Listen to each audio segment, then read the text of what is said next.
The noise of silence. The air in the courtroom was filled with the smell of old, heavy oak furniture and a vapor of invisible tension. The pale afternoon sun streaming through the window illuminated the dance of dust particles in the air, adding a strange vitality to this still, informal space.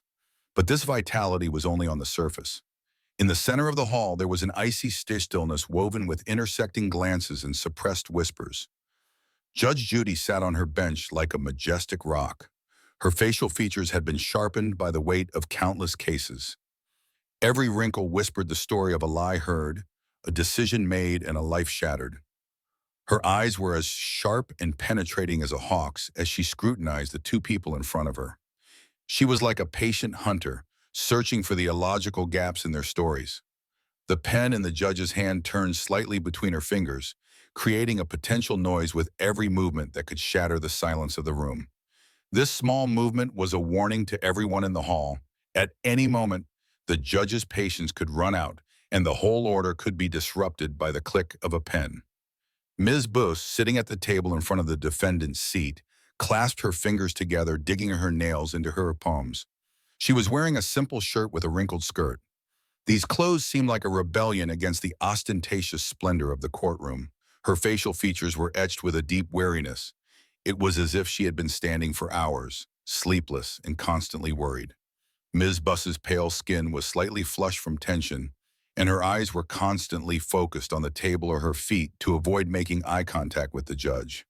The young man sitting next to her, who appeared to be her boyfriend, seemed much calmer than Ms. Bus. However, no one who saw his tight tie and clenched jaw could have guessed the storm within him. The man's eyes were not focused on the files, but on Ms. Bus and the answer she might give at any moment. He, too, was on pins and needles. The judge finally put her pen down on the table. Even this small sound had the effect of an explosion, drawing everyone's attention back to the center. Her eyes caught Ms. Bus's trembling hands, and she asked, "How many children do you have, Ms. Bus?" The question fell into the middle of the tense silence like a cold drop of water. For a moment, Ms. Bus's face became completely blank. She slowly raised her head, her eyes met the judge's, and her voice, turning into a whisper, said, "Two."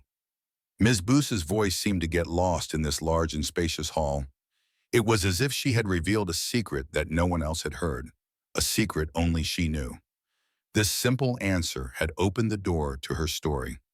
Judge Judy's face showed neither a smile nor a trace of pity. She was simply after the truth. The next question was the first step on the path to the real point Ms. Bus was hesitant to answer. "How old are they?" asked the judge, with a sharp tone in her voice. 12 and... Ms. Bus's gaze shifted for a moment to her boyfriend sitting next to her. The muscles in the man's face twitched. His eyes seemed to be aware of how dangerous a path the question had taken. Ms. Busey took a deep breath, her shoulders slumped slightly, and this time her voice was a little louder.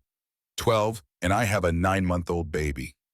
A few people in the hall who heard this answer looked at each other in surprise. A few whispers hung in the air. A 12-year-old child and a 9-month-old baby. The age difference between them was like a piece of evidence from two different periods of Miss Bus's life. What had happened between these two periods?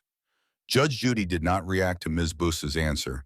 She just bowed her head slightly, processed the new information, and thought it was the right time to ask the next question. This question had frozen the air in the hall even more. "And who is the father of the 9-month-old baby?" Ms. Bus's face turned white. Her tightly clasped fingers were trembling as if she were strangling someone. Her gaze was fixed on an unknown point under the table. She couldn't stop her voice from coming out shaky. "A friend of mine." This answer, simple as it seemed, had the effect of a bomb that attracted everyone's attention in the room. Judge Judy motioned with her head towards the man next to Ms. Bus. There was an innuendo in her question, but no emotion could be read on her face. "That gentleman?" Everyone held their breath as if watching a movie scene. Ms. Bus's answer would either cause a storm in the hall or reveal a curtain of secrecy. Ms. Bus, without even looking at the man next to her, answered with a determined but shaky voice. "No." This small two-letter word silenced all the whispers and thoughts in the hall. A look of deep disappointment and anger appeared on the face of the man next to her. His face had turned purple, and his eyes were locked on Ms. Bus for a moment. "So who is this gentleman?" asked the judge, carefully watching the expression on the faces of Ms. Busa and the man next to her.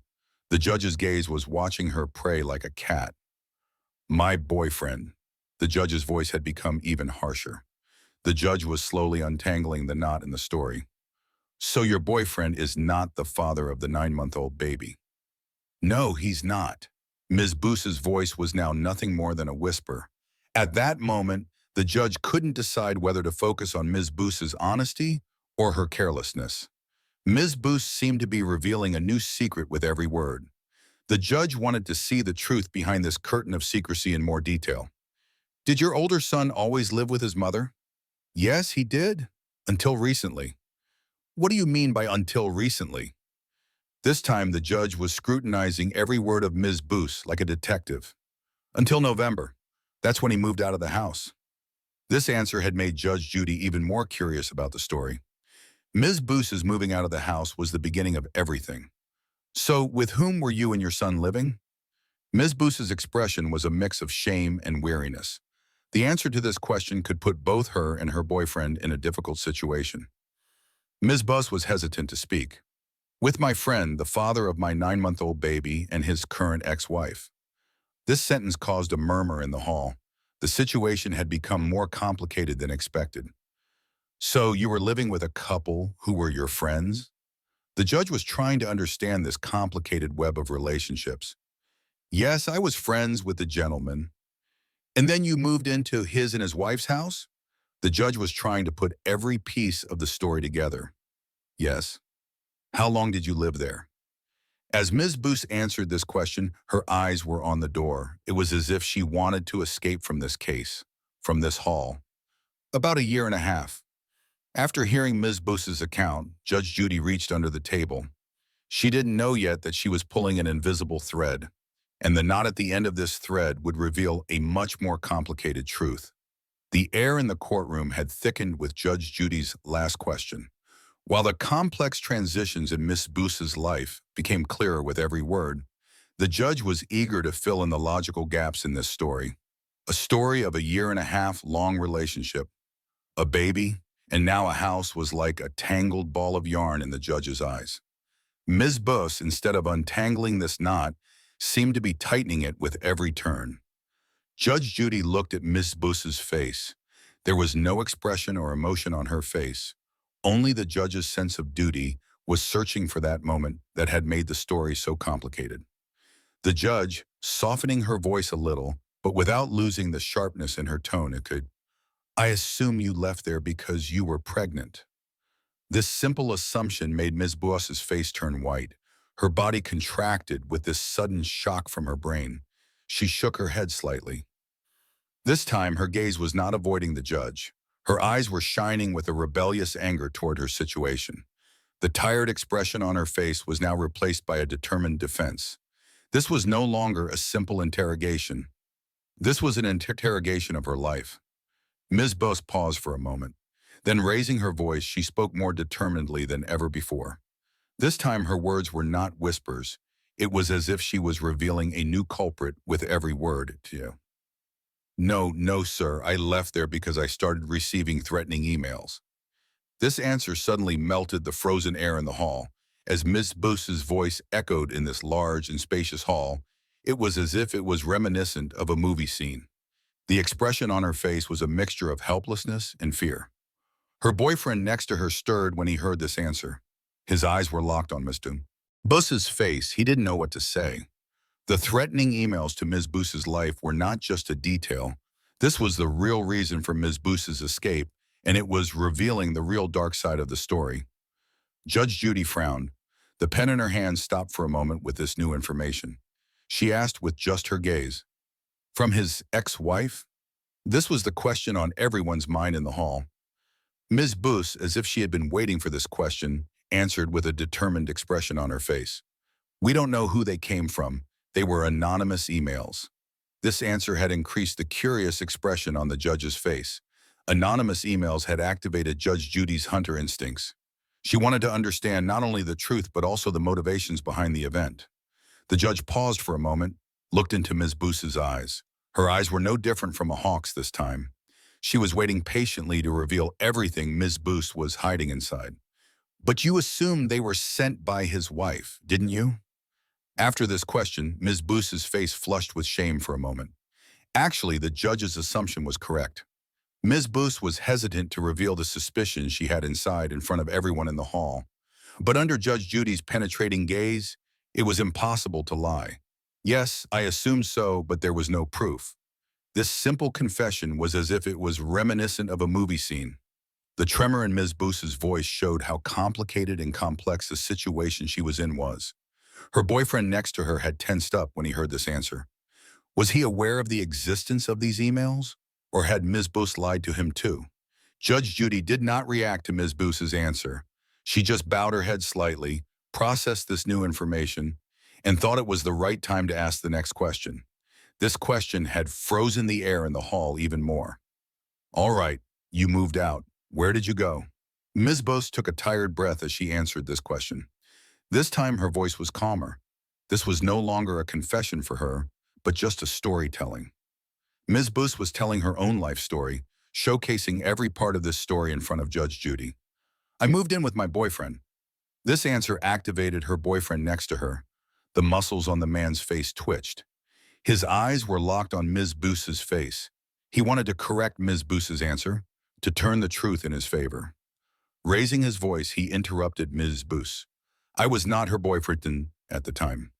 This interaction had exhausted Judge Judy's patience. The judge turned her eyes to the man next to Ms. Boos. Her gaze was as sharp and penetrating as a hawk's. The judge's voice was like a harbinger of a storm. If you yell, you'll be out of the courtroom. Do you understand? This warning created the noise of silence in the hall. The man's face turned white. He clenched his jaw and bowed his head. The judge didn't even stop for a moment.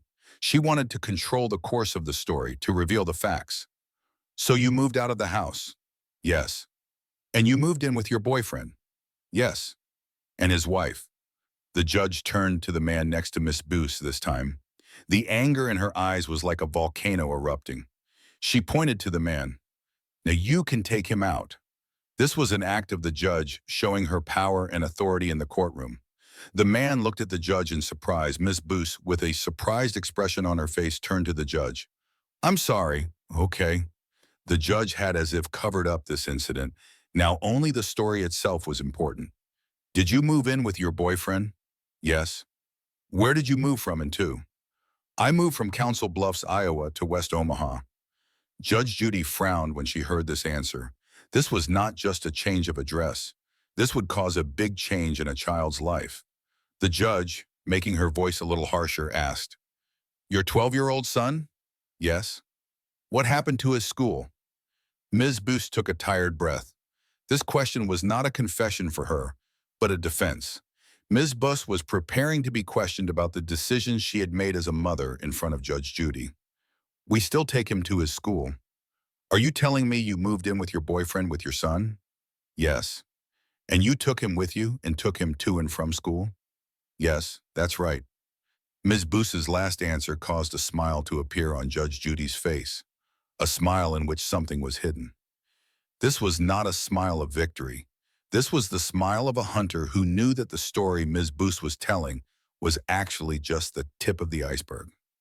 This chapter added new dramatic elements to the story, such as threatening emails and the boyfriend's intervention, making it even more complex.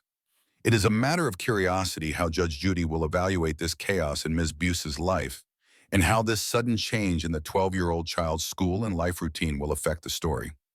In the courtroom, as Ms. Boos's last answer echoed, the mysterious smile that appeared on Judge Judy's face had made the air even heavier. It was as if everything Ms. Boos said, yes, that's right, meant the exact opposite in the judge's eyes.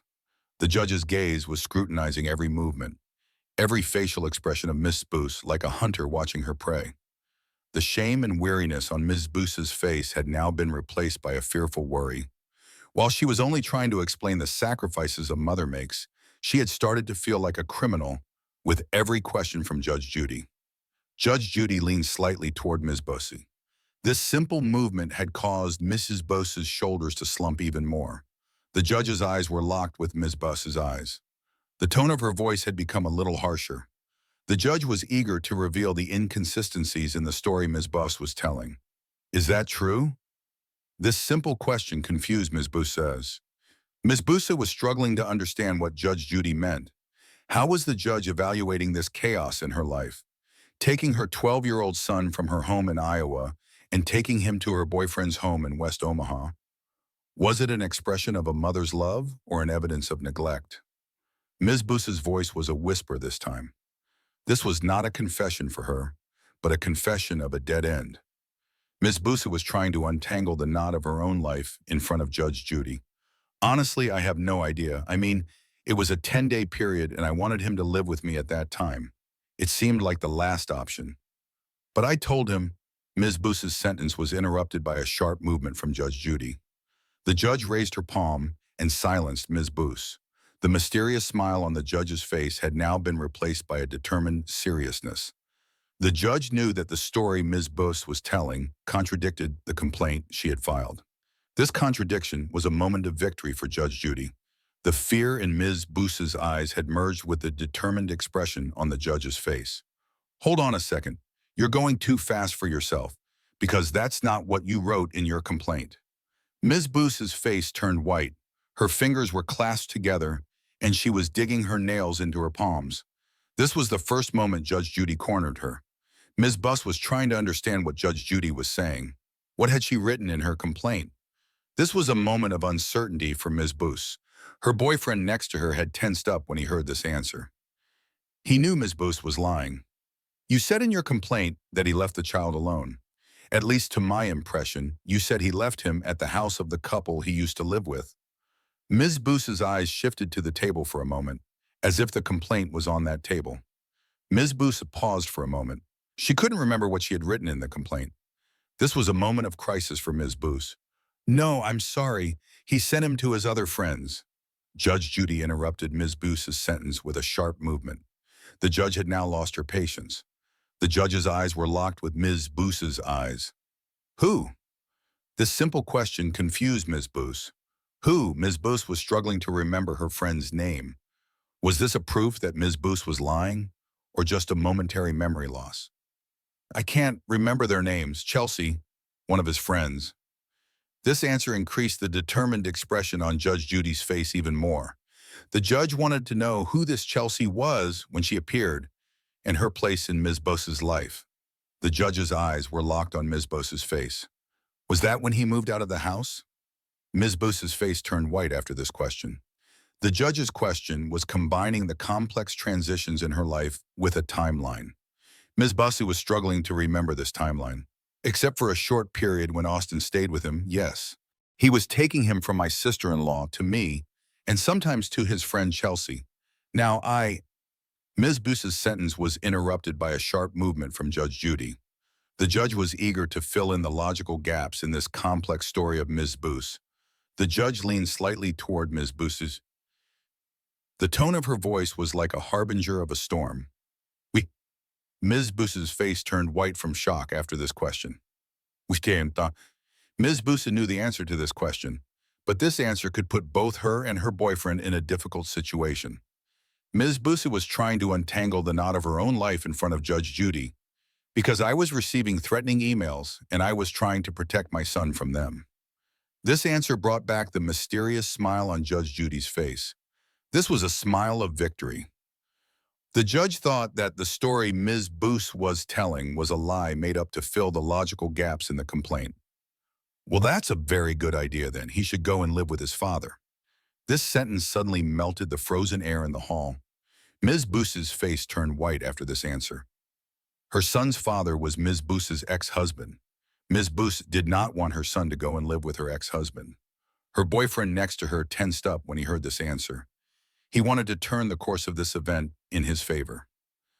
Your Honor, the judge's voice was like lightning this time. Shh. The man's face turned white. He had exhausted the judge's patience. I'm sorry, I apologize. Judge Judy knew that the story Ms. Busse was telling was actually just the tip of the iceberg. This case was not just a custody case. This was a case of lies, secrets, and a complicated web of relationships. Judge Judy's eyes were locked on Ms. Busse's face. The judge was planning her next move. It was uncertain how Ms. Boos would escape from this reckoning. In this chapter, Ms. Boos's contradictory statements and Judge Judy's sharp questions added a new layer of tension to the story. The idea of sending her son to his father created a new shock effect for Ms. Boose and her boyfriend. The air in the courtroom had suddenly changed with Judge Judy's last word. While they were just talking about a mother's desperation, a lover's anger, and the painful details of domestic conflicts, with a single sentence from the judge, all this emotional storm had subsided, giving way to a cold and sharp storm of logic. Although she seemed to understand the chaos in Ms. Buss's life, her real goal was different. This was a simple but destructive financial reckoning hidden behind the curtain of a custody case. Judge Judy leaned slightly forward on her bench. Her body language now resembled a strategist planning a move more than a judge. The mocking smile on her face had been replaced by an icy professional seriousness. The fear on Ms. Boos's face had become even more pronounced with this sudden change, as if she could predict every move of the judge. However, she hadn't yet understood the judge's true intentions. "Just a second," said the judge, without even giving Ms. Buss a chance to open her mouth. Her voice split the air with the sharpness of a knife. "This case is about the overpayment of child support." These words created a shock effect for everyone frozen in the hall. The audience and lawyers in the hall, who had just been lost in the emotional complexity of a custody case, fell silent in the face of the judge's unexpected turn. Everyone was surprised at how the judge could change the basis of this case so quickly. Ms. Boos's boyfriend next to her seemed about to jump out of his seat when he heard these words, but the judge's sharp gaze pushed him back into his seat. He had felt the judge's power and authority once again. Judge Judy was using this moment like a director directing a theater scene. She was carefully watching the panic and surprise on Ms. Boos's face. This was the beginning of a confession for her. As the judge focused on the real subject of the case, she was increasing the pressure on Ms. Boose. "When did he start living with his father?" asked the judge, with a sharp tone in her voice. The question hit Ms. Boose's face like a slap. This was the moment the custody case ended and the financial case began. Ms. Boose's answer would reveal all the cards in the judge's hand. Ms. Boose's face turned white after this question. Sweat had started to pour from her forehead. Her fingers were clasped together, and she was digging her nails into her palms. This was a proof that Mrs. Boose was lying. When Ms. Boose saw the sharp expression in Judge Judy's eyes, she stopped lying. She felt that the judge knew everything. On November 18th, the judge nodded when she heard this answer. Ms. Buss's answer had confirmed the judge's plan. The judge glanced at the files in her hand and felt that it was the right time to ask the next question. "Is he still living there?" Ms. Boose's voice was a whisper this time. This was not a confession for her, but a surrender. Ms. Boose felt that she was ready to confess everything in front of the judge. "Yes, he is still there." This answer caused a smile to appear on the judge's face, a smile in which something was hidden. This was a smile of victory. The judge had reached the real subject of this case. "After November 18th, did you receive any child support from Mr. McGlynn?" This question made Ms. Boose's face turn white. Sweat had started to pour from her forehead. Her fingers were clasped together, and she was digging her nails into her palms. Ms. Boose was struggling to answer this question. When she saw the sharp expression in Judge Judy's eyes, she stopped lying. She knew that the judge knew everything. "Yes, I did." A smile of victory appeared on Judge Judy's face. The judge had reached the real subject of this case. "How much?" As Ms. Boose answered this question, she couldn't stop her voice from trembling. This was a moment of shame for her. "I received it weekly since that week." This answer from Ms. Boose caused a murmur in the hall. The judge knew that Ms. Boose was lying, that she had not stopped the child support payments. "Did you eventually stop the order?" Ms. Boose nodded. Her face was flushed with shame like a criminal's. "Yes, but it took a while." Judge Judy did not react to Ms. Boose's answer. She just bowed her head slightly, processed the new information, and thought it was the right time to ask the next question. This question would reveal everything Ms. Boose was hiding inside. "How many weeks did you get paid while your son was living with you?" Ms. Boose's voice was a whisper this time. This was not a confession for her, but a surrender. At least 10. The judge paused for a moment. There was a smile on her face in which something was hidden. December, January, that's 8. 2 weeks in November. That's 10, okay? At least 10 weeks. Ms. Bousset remained silent after this answer. This was a surrender for her. Judge Judy knew that the story Ms. Bousset was telling was actually just the tip of the iceberg. This case was not just a custody case. This was a case of lies, secrets, and a complicated web of relationships. Judge Judy's eyes were locked on Ms. Bousset's face. The judge was planning her next move. It was uncertain how Ms. Bousset would escape from this reckoning. In the courtroom, Judge Judy's last words were like a sword blow to Ms. Bousset's shoulders. December, January, that's 8. 2 weeks in November, that's 10. Okay? At least 10 weeks. The judge's cold, mechanical voice had broken through the last of Ms. Bousset's defenses. This was not an accusation, but a calculation. The pain and lies behind the complaint had given way to a simple arithmetic problem. The shame on Ms. Bousset's face had been replaced by a helpless acceptance. She was now like a puppet in Judge Judy's hands. As the judge was revealing her lies one by one, Ms. Bousset was only nodding. When Judge Judy saw this silent surrender from Ms. Bousset, she did not feel the need to hide the mysterious smile on her face. The judge paused for a moment, looked into Ms. Bousset's eyes. Her gaze was as sharp and penetrating as a hawk's. The judge's voice this time split the air with the sharpness of a knife. "Why do you think you're entitled to this money?" asked the judge, without even giving Ms. Bousset a chance to open her mouth. The judge's voice was like a harbinger of a storm. "You were never married, were you?" This simple question confused Ms. Bousset. The judge knew that Ms. Bousset had not stopped the child support payments. Why did the judge think Ms. Bousset was entitled to this money? This was the final stage of the judge revealing Ms. Bousset's lies. "No, we weren't married." Ms. Bousset's voice was now nothing more than a whisper. This was not a confession for her, but a surrender. Ms. Bousset felt that she was ready to confess everything in front of the judge. "All right, is this just a child support he paid?" The judge was trying to confirm Ms. Bousset's answer. "Yes, that's right." This answer from Ms. Bousset increased the determined expression on Judge Judy's face even more. The judge had reached the real subject of this case. As the judge was revealing Ms. Bousset's lies one by one, Ms. Bousset was only nodding. "Well, why do you think you are entitled to this money?" Ms. Bousset's face turned white after this question. Sweat had started to pour from her forehead. Her fingers were clasped together, and she was digging her nails into her palms. Ms. Bousset was struggling to answer this question. When she saw the sharp expression in Judge Judy's eyes, she stopped lying. She knew that the judge knew everything. "The real reason my son went to live with his father was because of these threatening emails." When Judge Judy heard this answer, a mocking smile appeared on her face for a moment. This smile showed that the judge was completely disregarding Ms. Bousset's defense. The judge was clearly showing that this case was not just a custody case, but also a financial reckoning. "I heard about the threatening emails," said the judge, interrupting Ms. Bousset. Her voice this time split the air with the sharpness of a knife. "That's a very good idea, because if you're living with a couple who are your friends and you get pregnant by the husband and have to leave, I'd say you should do everything you can to protect your 12-year-old child. And then you move.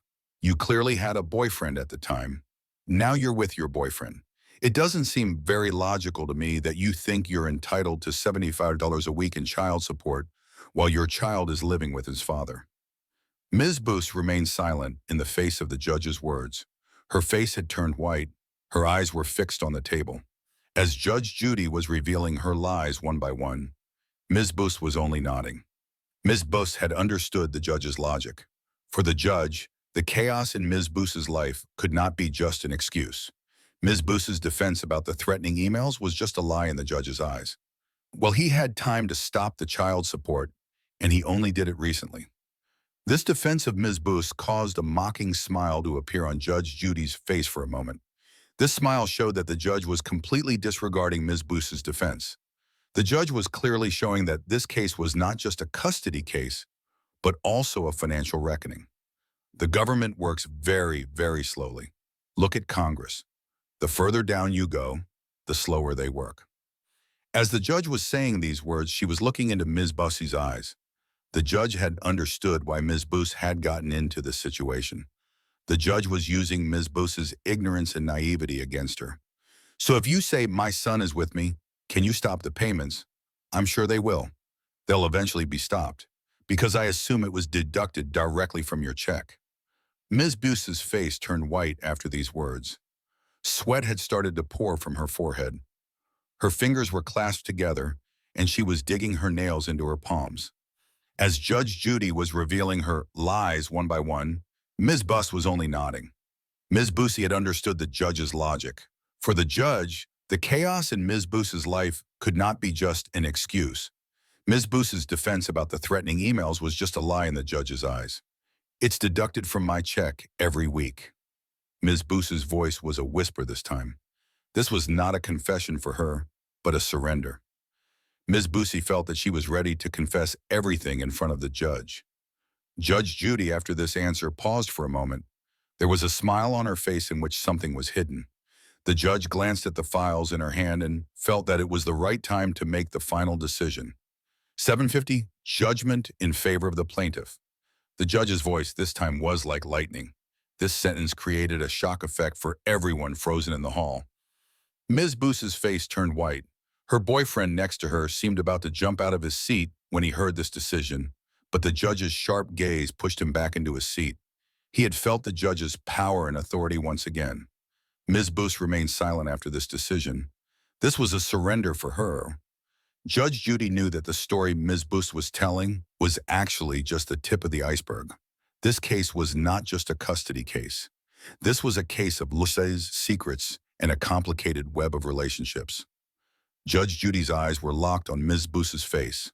The judge was planning her next move. It was uncertain how Ms. Boos would escape from this reckoning,